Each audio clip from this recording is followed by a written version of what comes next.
the Simpleton Podcast. This is kind of a reboot of the official Simple House podcast. We are recording our very first few episodes, and today we want to talk about Laura's conversion. And I think it's kind of interesting from the vantage point of that we're now both parents, and you're always wondering what you can do for your kids to help them in life, give them meaning, give them faith. But also, it helps to hear people talk about not just their initial conversion, but all the different times in life where maybe they popped up to a new level, had a huge insight about God, or lived a new way, and kind of encourages us all to get those hard-fought conversions and blessings, really. I also think there's something, I kind of like this idea of starting with Laura's conversion because it kind of gets it out of the way. Like I kind of get annoyed when I go to spiritual talks or conferences where it's like, and now we're going to hear the speaker's conversion again. And it's like, has nothing happened to you in the last 20 years to be talking about besides your initial conversion? But they are interesting at times. So let's get Laura's conversion. Laura, we've been friends for how long? Since 2002? I think that's right. Right. No, 2002, I guess. Yeah.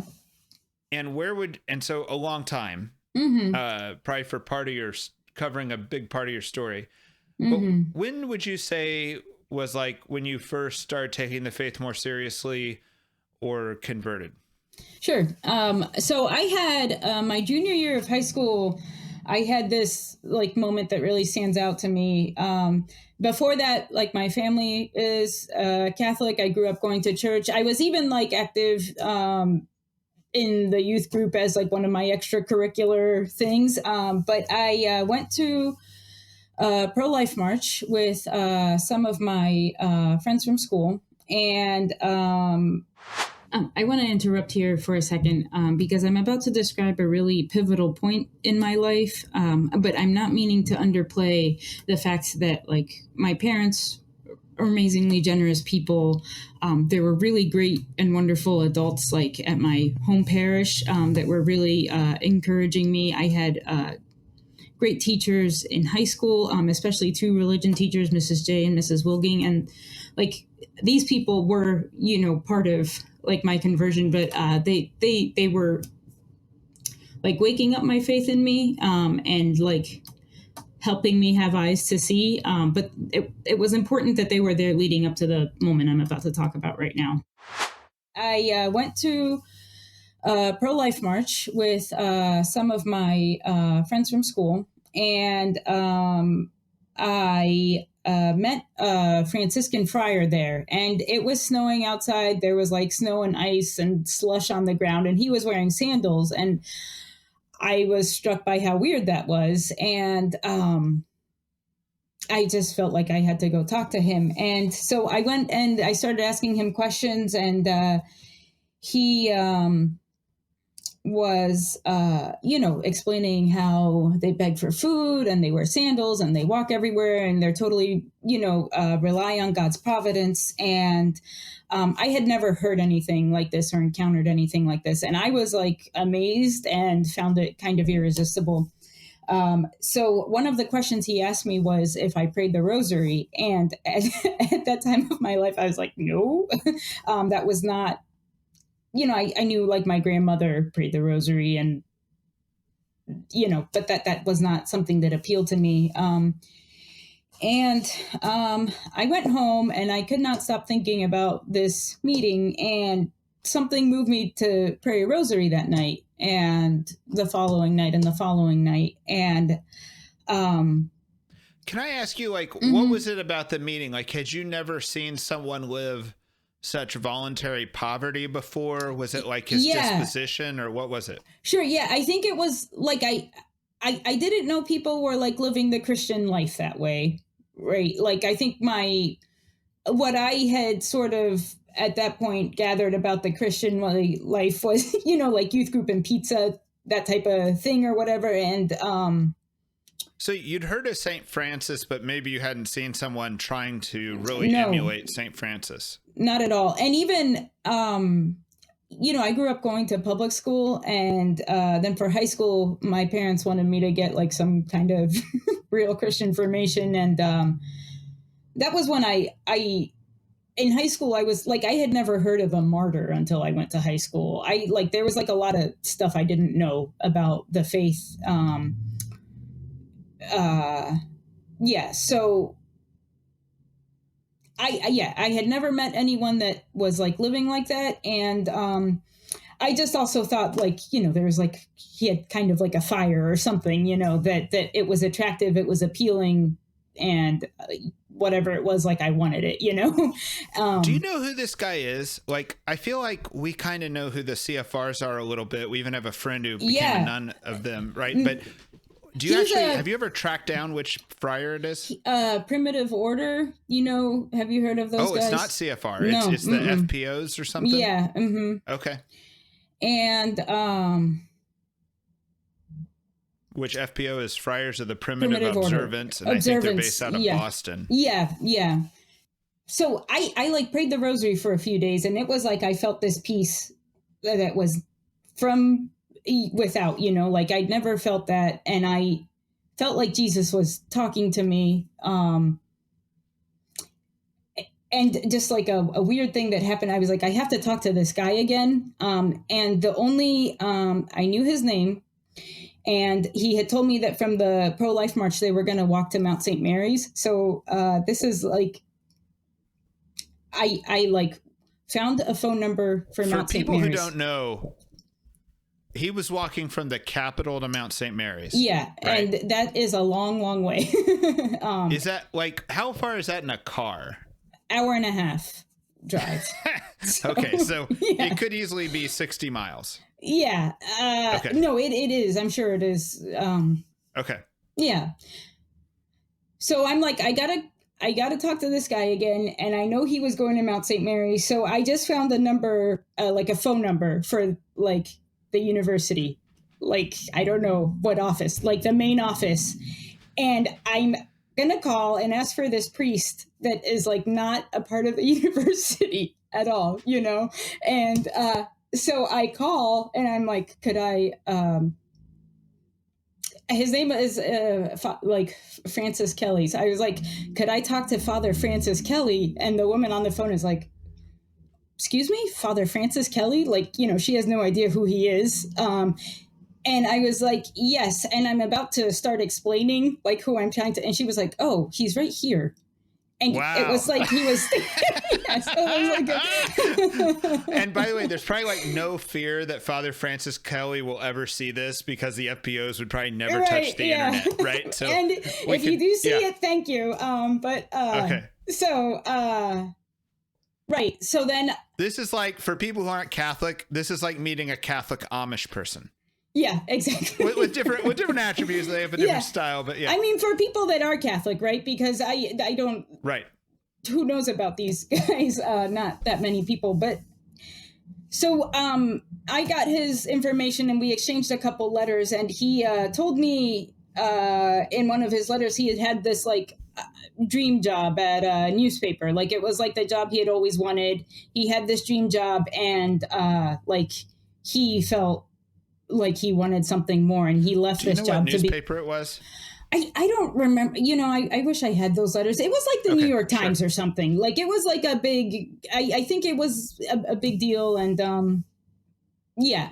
So this was just like shocking. This guy gets his dream job and leaves it to become poor. So this was like. Had a big impact on me, and I started praying more, and I think through this experience I took my faith like it was like an important part of my life or something, but it was through this that I was like, it has to be all for Jesus. Like that's the only way. Like it has to be all for Jesus. And it was like through meeting him that So we met probably a few years after that, like just a couple years after that, I think. And you were at Catholic University of America, right? And it seemed to me there was another Franciscan there, Father Bob. Yeah, Father Bob Schlageter. He was the campus minister. And he seemed to have the place really going great, for campus ministry and places like that. And did you choose it because of that, or you just happened to show up there? No, so I was like, okay, well, I guess I should go to a Catholic college. I had not wanted to before that, but I, have this experience. I'm like, well, I want to keep like growing in my faith. And so I applied to like 5 Catholic schools, and like at the last minute before like the deadline, I decided I was almost certainly going somewhere else. And then last minute I decided Catholic U, based on, I don't even know what, but I knew nothing about the campus ministry or anything. Yeah. So when I met you, you were probably a sophomore, and we met because we both were doing, how about you explain it? What were we doing when we met? So we were both volunteering at a place called Exodus. We were doing like Bible studies with inner city kids on Thursday nights in a pretty rough neighborhood, and visiting some of their families. I have a feeling like most of my work with Exodus was visiting the families. I did some Bible studies. I have a feeling that we were partners visiting families. Does that sound right? Yeah, we were. And so, so we were going door to door in the hood, basically, in public housing after dark. And knocking on doors, meeting the moms of the kids going to the Bible study, and we got to know each other. And and you just seemed to be doing great. Like you were in what they called the house, which was like for student campus ministry. Campus ministry. Right. And I Exodus was like another thing that I felt like God like placed in my life, like very specifically, as a part of my growth. But it was like a pretty wild ministry. Like it was like not safe, and it was like really, I think like I learned a lot about like praying and trusting in the Lord, because it was wild going into this neighborhood. Maybe we have to do a podcast on Exodus at some point. It no longer exists, but it was like we all got in this Winnebago and drove into the public housing after dark in the winter. And then like we had these people we called Pied Pipers who walked down the street, and all the kids would chase them for these Bible studies in the basement of the projects. And then we were friends with like most of the people in the projects and stuff. And it was just, it was like you didn't think it was possible until you saw it. Yeah. And it was awesome. But I mean, the Bible studies were such, you had to have bouncers because you were kicking kids out, and then you had someone standing outside the door, keeping the kids from re-entering and trying to be their friends outside at the door. same time. Right. And like kids literally hung from pipes on the ceiling. Right. And if you could keep their attention for 15 minutes, you were an all-star teacher. Yeah, it was right. I mean? Exactly. If you could keep it going for 15 minutes before it degenerated into just chaos and craziness, you were doing great. But it was fun, right? That makes it sound crazy, but it was actually quite fun. It was awesome. And the kids were awesome. Yeah, but I started going there in high school, and it was like the first time I had seen the projects really, and it was a little bit shocking. You'd be sending these kids home at night with a sandwich. And I remember, like I was 18, and like having kids like say things like, "Do not send me home, please. You don't know what it's like there." And like, it was really shocking. Oh, wow. I didn't have an experience like that. Yeah. Wow. So what's the next turning point, would you say? Okay, so I'm in college. I'm kind of getting this like great formation in large part thanks to this, good campus ministry and Father Bob and the other priests that are there. And can I say something? I think something that'll come up later was I felt like when you were in the campus ministry, we both, when we'd kind of talk about this idea, not wanting to just be like a Jesus kid. Yeah. I was already out of college at the time, but you would talk about like wanting to have friends who were, punk rockers and atheists and things like this, right? Yeah. Because it was very easy in that setting to want to just be with all these like really exceptional kind of cool Catholics, Yeah, and there was definitely a clique, and there were some people that were like fighting the clique, right? Like you didn't want to be this exclusive collection of like kids being awesome at being Catholic. and there were a lot of people happy to be in the clique, and so that was like I feel like a struggle, I don't know, like it was something I was aware of, and other students were aware of too. Right. Yeah. So after you graduate, unless you want to say more about that. Well, while I was still in college, like were discerning, like leaving your job and starting a simple house. So that was house. Yeah, that was and kind of major in my life for all that. Yeah, which I don't know if that was an important moment in your conversion. No, but it was totally. An important moment in mine. Or it was like a kind of important moment in my Christian development, and I think during that time I kind of thought like the Christian has to like be focused on the poor, like in a special way, and the poor are special to God in a very specific way, and so I think that was important. And because you understood the ministry better than anyone else, you were the first chairman of the board of Simple House. Yeah, which that was weird. How young you were. Not yet 20, chairman of the board. So you did that role for a while until your dad actually took over that role. Yeah. But then how long was it after college when you finally moved in to the T Street house for Simple House? Yeah. So, okay, I just backtrack one more thing.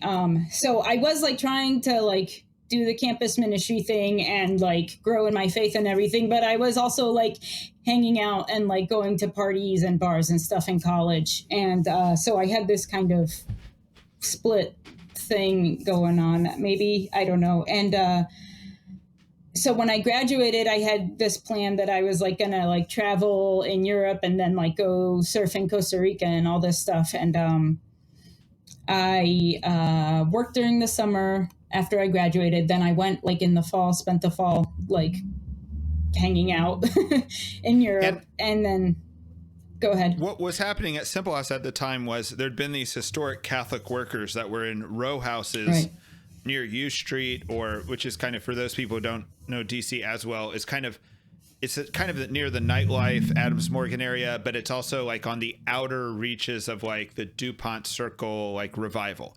So these houses were bought like in the 80s, were very poor houses, were homeless shelters basically. Yeah. But come like the year, we're talking like 2002, we're talking like 2006. Yeah. The Catholic workers shutting down. The house that had been used for a women's shelter, the woman died, and the people running the Catholic worker house offered the house to Simple House if we took the residents. Right? Yeah, right. And I'm living in Southeast DC off Minnesota Avenue running Simple House, and we need someone to live in this house. Yeah. And that person is... Woo! Yeah. Right. Well, describe that house and that situation. Right. So,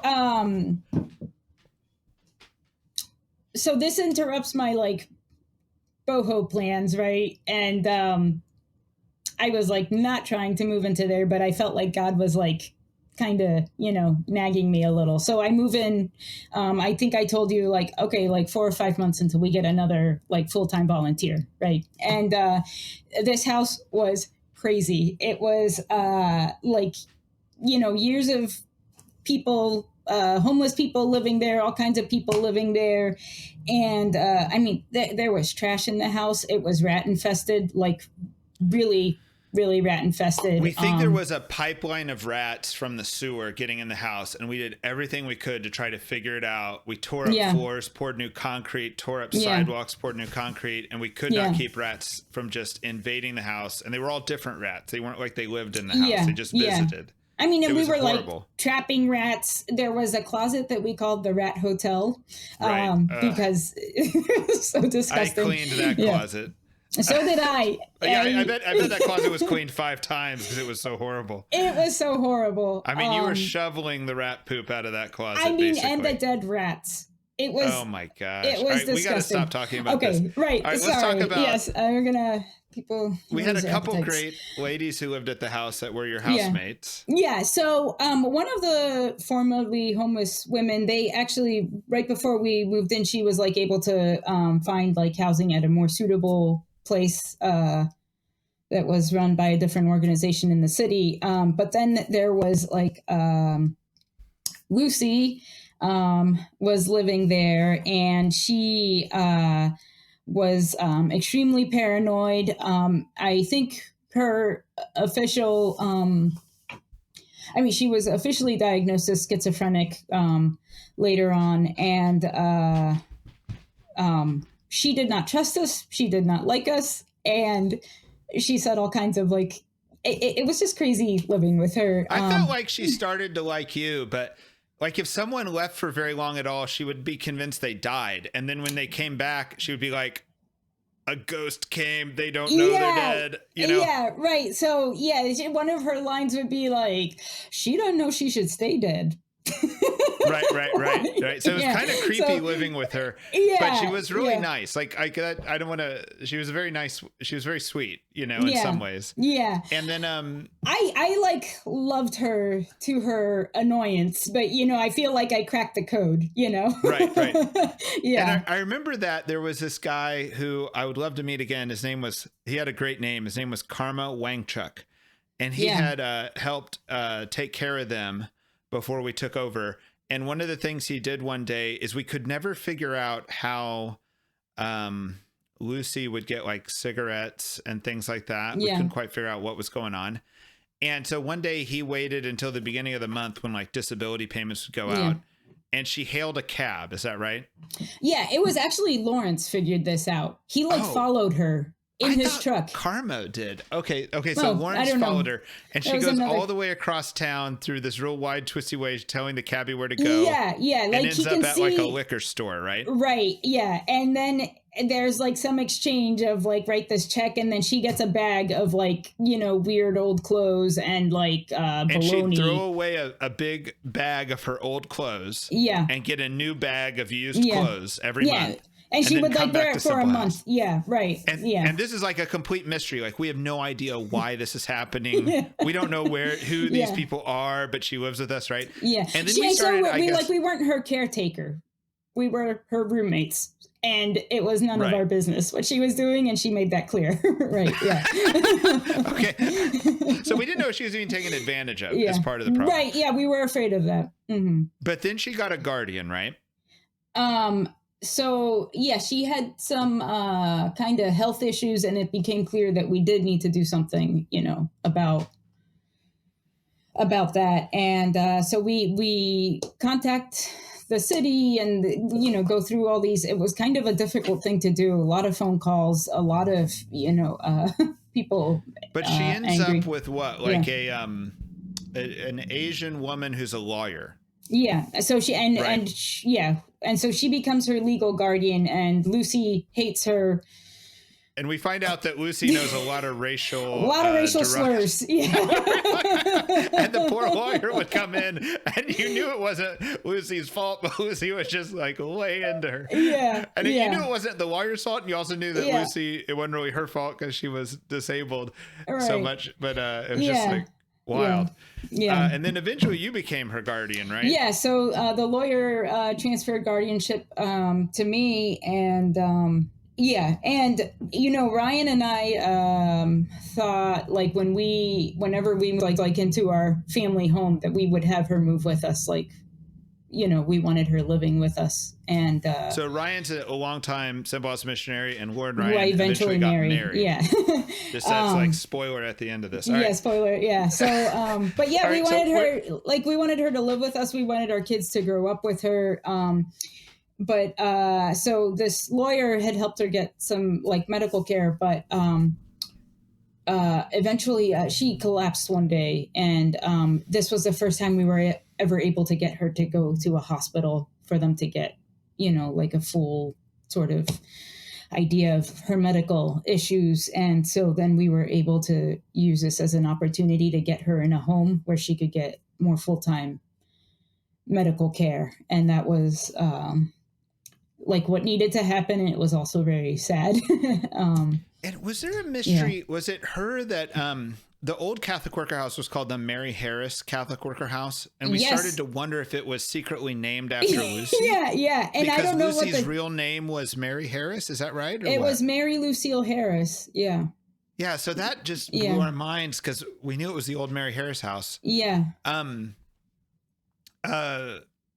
right. So we kind of got off track. Yeah, we got off topic a little bit, but yeah, this was like an awesome time living with Lucy. It was weird. All this weird stuff would happen. She would say all this crazy stuff. And it was like, every night I'd be like, make sure Lucy would get in bed. And then I'd go meet up with my friends and they'd be like, what crazy thing happened today? And it was like a kind of fond time in my, but this was all temporary in some way. Like you always felt like you being at Simple House was transition. You're kind of house sitting for us. You were doing, you were doing work. You were like going to do missionary work and things like this, doing the Simple House stuff, but you weren't like ever 2 feet in. Yeah. Right. No. Because it was just like, I'm doing this while Clark kind of gets this thing up and going. Yeah. I'm a placeholder. Yeah. Right? And we even like recruited a couple more people to move in, Right. Right. And then you decide that you want to change something. So you decide to. So, I felt like I was like, not like living the life I really wanted to be living. Like I'm not, and it wasn't because of a Simple House, but I felt like I wasn't, I don't know, like really truly going for it or something like that, and I had a lot of friends in the city and was enjoying, going out and you were also uncertain, whenever a young woman's religious, you have to always wonder if you're supposed to be a nun. You know what I mean, right? Yeah. So that was a question in my mind. You kind of go on this like boot camp nun experiment. Yeah. So So I decide I'm going to go on like a retreat that was not like meant to be specifically a discernment retreat, but that was like a question I had too. And I want to get out of the city, get away from, temptations I had. And I feel like retreat is kind of a misnomer. Okay. I mean, you went all the way to Italy and stayed there for a month, and we're going to stay longer, right? I stayed for the entire like first day of Lent and left like Monday after Easter. Okay. Yeah. So it was a hardcore Lent. Yeah. And I was hoping to like kind of grow in my faith, get some clarity, like kind of get away from temptation, like step out of the world a little bit, or maybe like a going into the desert kind of experience. So that was the motivation, but what actually happened? So that went crazy. The religious order was young and there were a lot of I think they're still dealing with some growing pains. But there were certain individuals that I would now say like were extremely emotionally manipulative and even abusive. And I kind of went into a tailspin there. And I remember you calling me during that period. Yeah. From Italy. I like my sister, I remember calling you, calling my spiritual director, Father Pat, calling my sister. And like, she was like ready to come like get me. Yeah, I remember you being like, almost like I'm losing my mind. I mean, I was losing my mind. It was crazy. Yeah. And then I remember you needed to come back home and we couldn't get you home soon enough, basically. And we're going to have to talk about this more in depth at some point because we need to talk about when religion goes wrong, when religion starts getting cultish. I wouldn't go home was because I thought going home was running away from God. That was like the idea I had gotten in my head. Like it was like they had put on me that I needed to be doing XYZ. And if I left, it was like running from God, and then everything would go.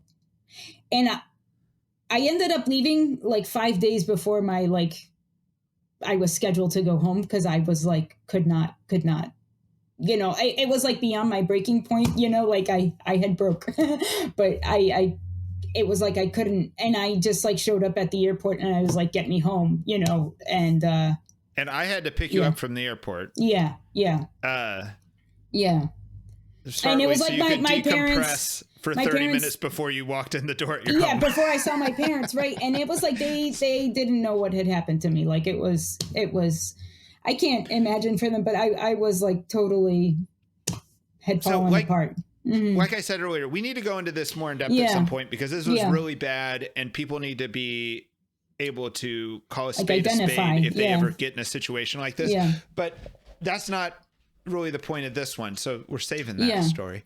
But this is also not really a conversion moment. This is almost like a conversion setback. It's a setback, and it's like painful to go to church for the whole following year, because I think I have this like kind of, my mind has this mental block that like God is after me and he wants something from me I can't give, and so I was like kind of going to church being like la la la la la, like I was trying to like block it out, because I had this idea that was like not from God of what I thought God wanted, and I like couldn't give it, and it was extremely painful, and it was emotionally tiring, and it was like a really hard time. I don't know. I feel like maybe I'll say this because you didn't say it. It was a lot of uncontrollable sobbing. You know what I mean? Like I would walk down the street and hear you from down the street sometimes. Yeah, I mean, that sounds weird, but like I remember other people in our community were like, "What's going to happen?" I'm like, "We just got to give this time. Got to figure this out." Yeah,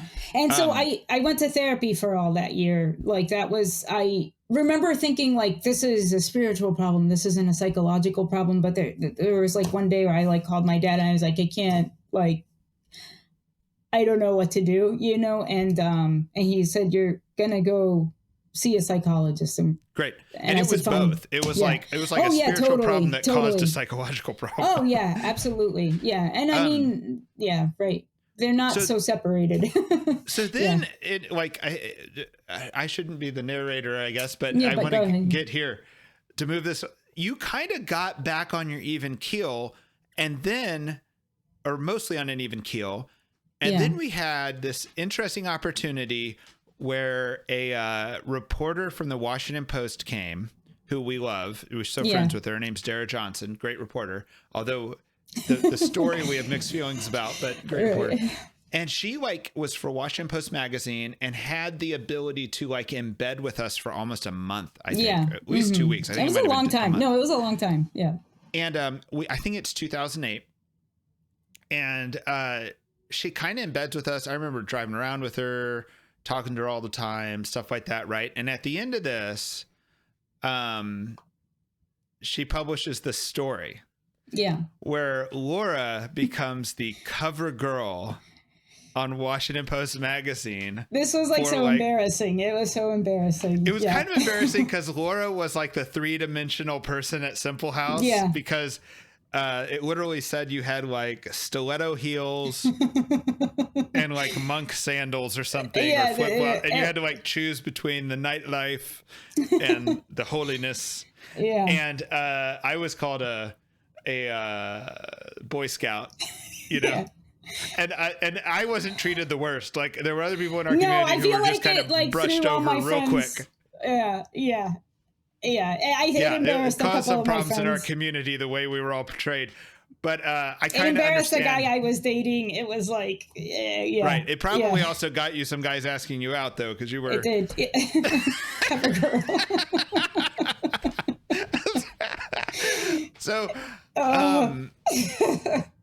So that article comes out. Literally, you're the cover girl on the Washington Post, right? Was it true? Like this idea of having like a foot in both worlds with the stiletto heels on one hand and the sandals on the other? Right. So I wasn't like glamming it up and going out to the club. Like I was not that kind of party girl, maybe, right? But I was like going out a lot with my friends, and I had like this kind of like core group of friends that I was drinking a lot with. And it was, it was all like we were like having fun, but I was drinking too much, and I remember you saying that like you could kind of keep up with these guys, and you're not a very large woman. I am 5'2", right? And right. I was and these guys were pretty big guys. Yeah, they were over no 6 feet. They were like pretty big dudes, and I was like, I was like keeping up with them, and it was too much. So I don't know if I totally understand everything, but it was like social. I was like looking for fun, and I was probably not like very good at, I was like the little sister that was like tired, but trying to like stay awake, with the older siblings or something like, and,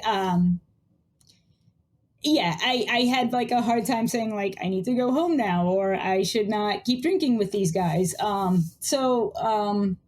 remember thinking it wasn't like obviously a bad thing. It wasn't, you were still being a good, community member for the most part. It was hurting you, but it wasn't, and you were also still being a good missionary in a way.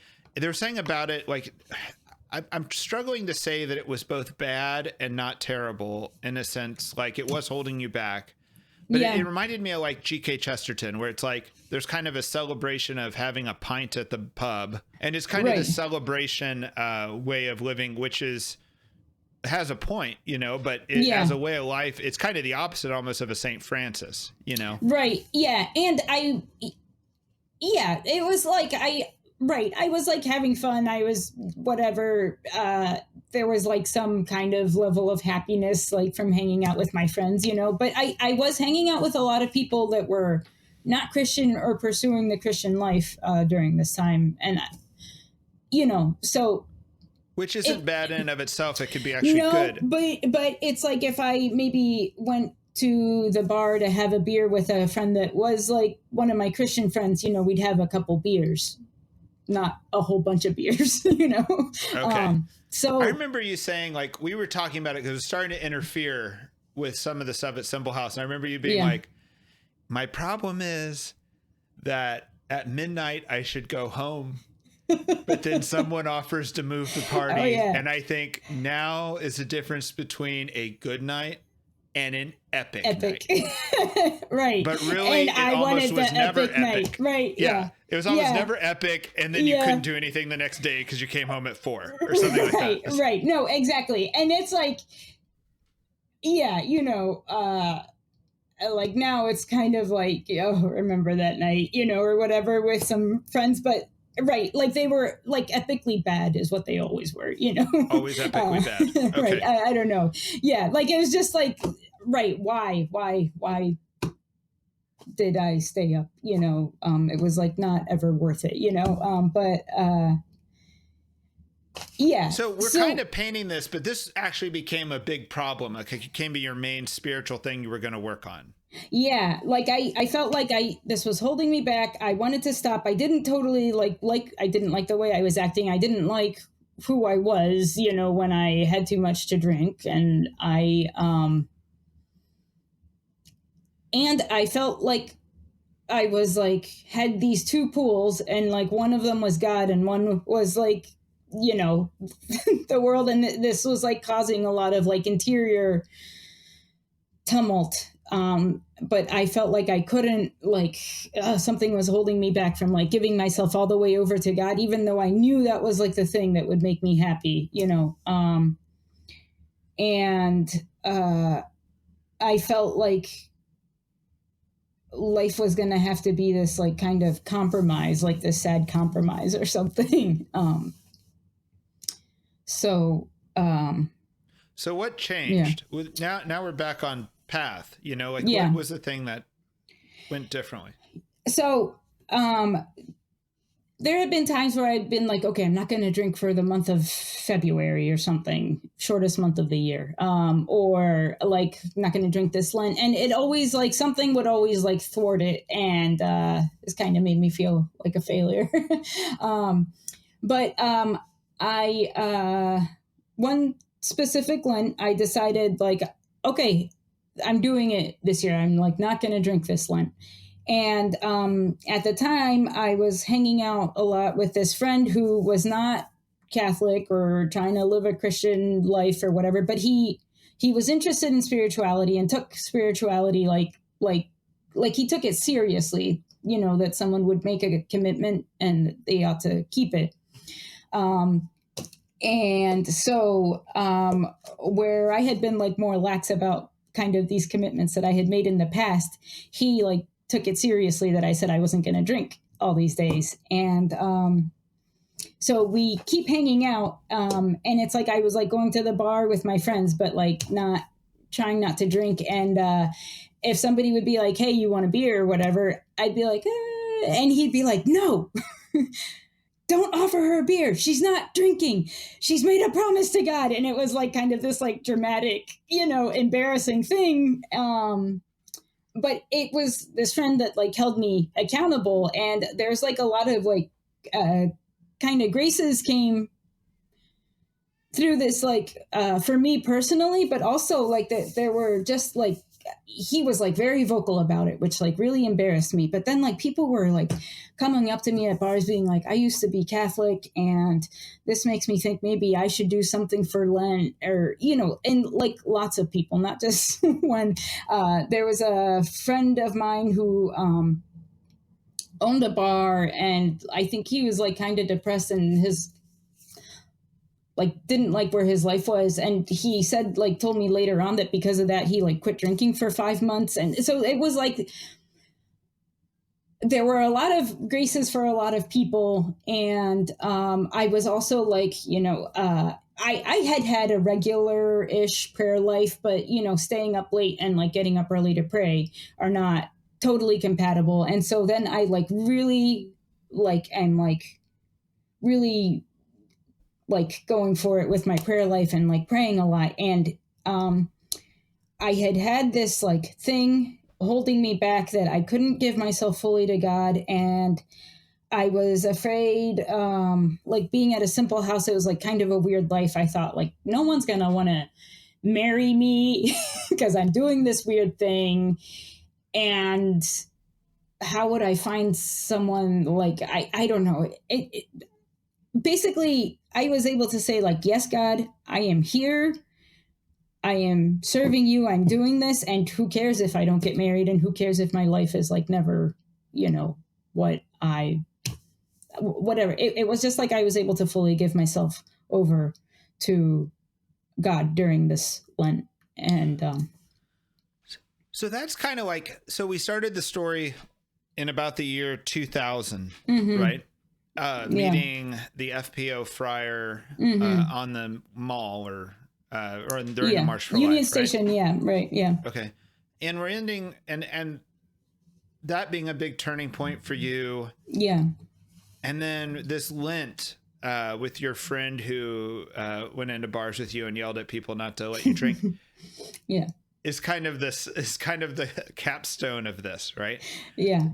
And I know a lot of life has happened since then. Like you've gotten married, you're now a mother of. Yeah, it was because of this, like this kind of like full yes. And then it was like after that, I woke up on a Wednesday morning and I was like, oh, like God is giving me everything and I should just go marry Ryan, who was a fellow volunteer. And it was just like my whole life unfolded. Like I said that yes, and everything just like opened up in front of me, you know. And in hindsight, it's obvious because Ryan's such a good catch. It was like obvious to everyone except for me and him, I guess. Like everyone knew for years. Apparently my grandmother had met him years before and was like, why doesn't Laura marry him? Right. And all these other women are heartbroken because you took that opportunity finally. So. Right. Yeah. But it was like my whole life unfolded in front of me. Like it was like God was handing it over. Like, here it is. Here's everything you ever wanted. Well, that's great. Yeah. I feel like there's a lot of little stories about the starting a simple house we can go into another podcast, but thank you for sharing that. Yeah. Anything you want to leave us with? Yeah, I don't know. I mean, those are like the turning points, right? But yeah, there's a lot. So there's a lot of other stuff in there, and part of your role in my life, and hopefully in this podcast as we move on, is you've kind of been a great sounding board, and you also kind of keep me from being as dumb or crazy as I would naturally be. Like, you're a little bit of a moderating force. And it's just interesting to hear your, what you were going through during your time at, the first 7 years of Simple House, essentially. Well, I was kind of going through something different at the same time, but we were friends during all of it, Yeah. So anyway, good. Come back with a new podcast after this one. Sounds great. All right. Thanks. Well, God bless, and signing off. All right. You too.